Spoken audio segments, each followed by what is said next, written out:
Good evening. Tonight we have the secret bin Laden letters and diaries, more than 10,000 documents found in his hideout and just released. They revealed the most hunted terrorist in the world was hoping for one more deadly attack. And they also reveal he was aging, worried, and losing control over his own men. ABC's chief investigative correspondent Brian Ross is back tonight. Brian. Well, Diane, these documents recovered in the compound have proven to be hugely valuable as an insight into what might be coming next from al-Qaeda.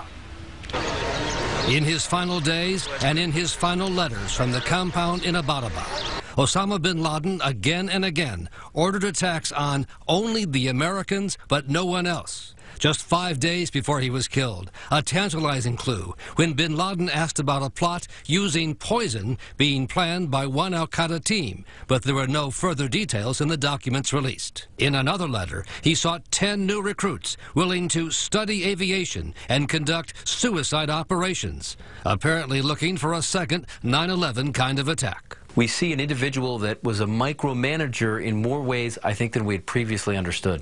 The documents released today also reveal bin Laden's order to assassinate President Obama and not target Vice President Biden because, quote, Biden is totally unprepared for that post, which will lead the U.S. into a crisis, unquote.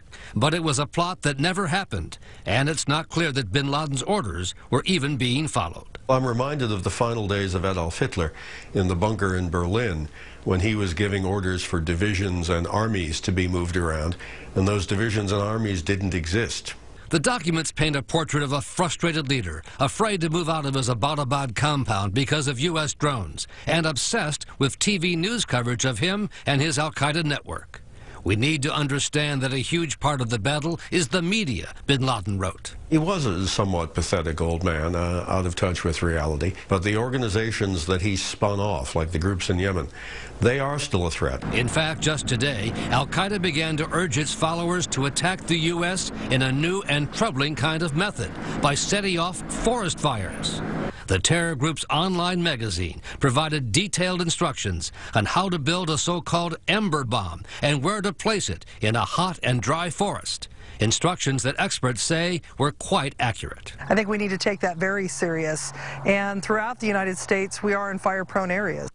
So they're talking about wildfires, but go back for a minute to that poison plot. Any sign it's ongoing? Well, in this same Inspire magazine edition that's just come out, there are references to a sort of a justification for using poison, biological, and chemical weapons. So something seems to be cooking, according to U.S. authorities. Following up on the poison. Okay, thank you so much, Brian. And now